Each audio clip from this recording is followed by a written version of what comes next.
सबैजनालाई नमस्कार। आज चाहिँ मैले एउटा जोक लिएर आएको छु र त्यो जोकको टाइटल रहेको छ अझै पनि खान्छु। र यो बुझ्नको लागि चाहिँ अन्तिमसम्म बस्नुहोला। र जोक सुरु हुन्छ यसरी। एउटा गाउँमा चाहिँ एकजना बाजे हुनुहुँदो रहेछ र उहाँ चाहिँ एकदमै कडा रक्सी खाने मान्छे। उनका छोराछोरीले जति सम्झाए पनि छोड्दै नछोडेपछि अनि उनीहरूले चाहिँ यसो सोचेछन्, अब त भएन, डक्टरसँगै लिएर जानु पर्यो, जसरी पनि छुटाउनै पर्यो, नत्र त यसरी त बाबै छिटै मर्छन् भनेर उनले चाहिँ डक्टरकोमा लिएर आएछन्।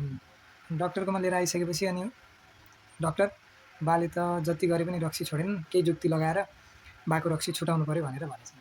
अनि त्यसपछि डक्टरले चाहिँ यसो सोचेछन्, के गरी छुटाउने तिनीहरूको, अनि आइडिया निकालेछन्।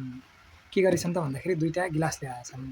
त्यो दुईवटा गिलासमा चाहिँ उनले चाहिँ एउटामा पानी एउटामा कडा रक्सी राखेछन्। अनि राखिसकेपछि एउटा चलमलाउँदो किरा ल्याएर पहिला पानीमा खसालेछन्।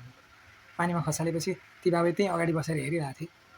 अनि खसालिसकेपछि चलमलाउँदो किरो चलिरहेछ।